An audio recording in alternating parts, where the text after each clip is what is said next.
اور دوسرا زندگی کا گفتگو میں جو حصہ ہے وہ میاں بیوی کے درمیان کے معاملات ہوتے ہیں جو ذرا سینسٹیو ہوتے ہیں، حساس ہوتے ہیں۔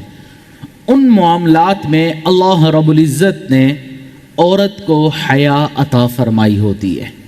حدیث مبارکہ میں ہے، شریعت کہتی ہے الحیاء شعبۃ من الایمان، حیا ایمان کا حصہ ہے۔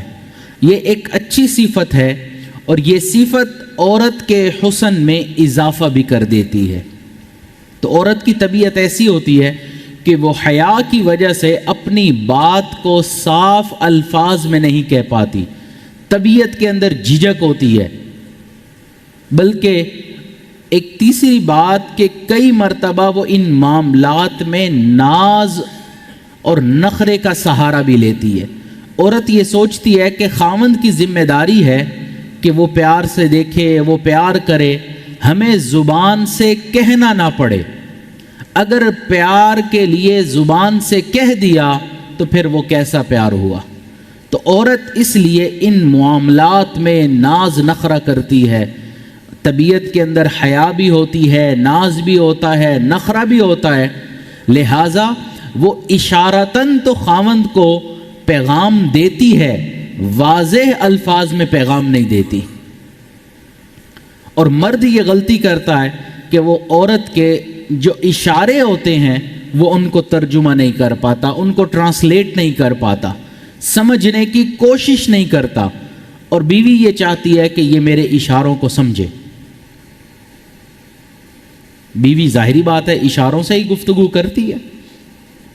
میاں بیوی آئس کریم کھانے کے لیے پارک میں گئے تو بیوی ایک جگہ موجود تھی تو خاوند کوئی 50-60 فٹ کے فاصلے پر جو آئس کریم والا کھڑا تھا اس سے آئس کریم لے رہا تھا، تو بیوی نے یوں اشارہ کیا، تو خاوند نے اشارہ دیکھا تو واپس آیا، تو بیوی نے کہا کہ کوئی کام نہیں ہے بس واپس جائیں۔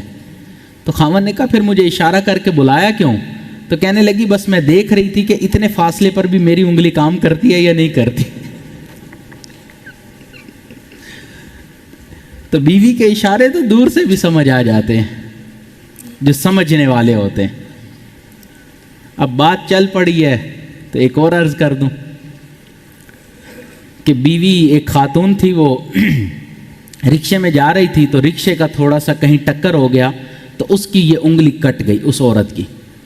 اب اس نے عدالت میں کیس دائر کر دیا کہ اب اس کو چاہیے کہ مجھے اتنے کروڑ روپے دے۔ میں کہا یہ عام غریب رکشے والا ہے، یہ تمہیں اتنے کروڑ کیسے دے سکتا ہے، تم اتنا پیسہ کیوں مانگ رہی ہو؟ اس نے کہا کہ اس کی وجہ یہ ہے کہ اس کی غلطی کی وجہ سے حادثے میں میری وہ انگلی کٹی جس انگلی پر میں اپنے کروڑ پتی خاوند کو نچاتی تھی، تو لہٰذا اب کروڑوں مجھے چاہیے۔ تو بیوی کی یہ عادت ہے کہ وہ اشارے کنائے میں گفتگو کرتی ہے اور خاوند اس کی گفتگو کو سمجھنے کی کوشش نہیں کرتا۔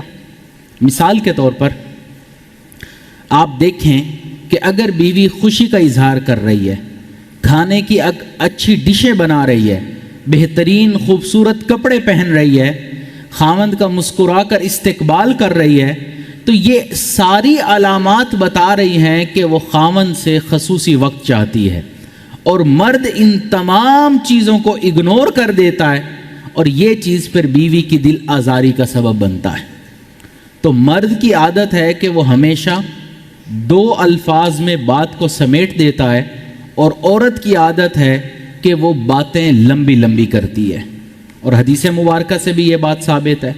چنانچہ حضرت عائشہ رضی اللہ تعالیٰ عنہ کی طبیعت میں جب کبھی ناراضگی ہوتی تو نبی علیہ الصلوۃ والسلام فرماتے اے منی سی عائشہ۔ اب یہ ایک اسپیشل خاص لفظ ہے، ایک کوڈ ورڈ ہے جو بتا دیتا ہے کہ اس وقت خاوند محبت بھری کیفیت سے کلام کر رہا ہے۔ چنانچہ منی سی عائشہ کے الفاظ حضرت عائشہ رضی اللہ تعالیٰ عنہ کے دل پر ایسا اثر کرتے تھے کہ ان کی طبیعت میں انشرح پیدا ہو جاتا تھا، تو جو ناراضگی تھی وہ ختم ہو جایا کرتی تھی۔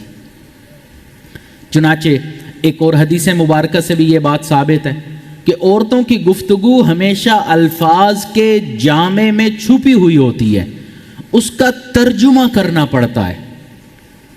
چنانچہ بخاری شریف کی ایک روایت ہے جس کو حدیث ام زرع کہتے ہیں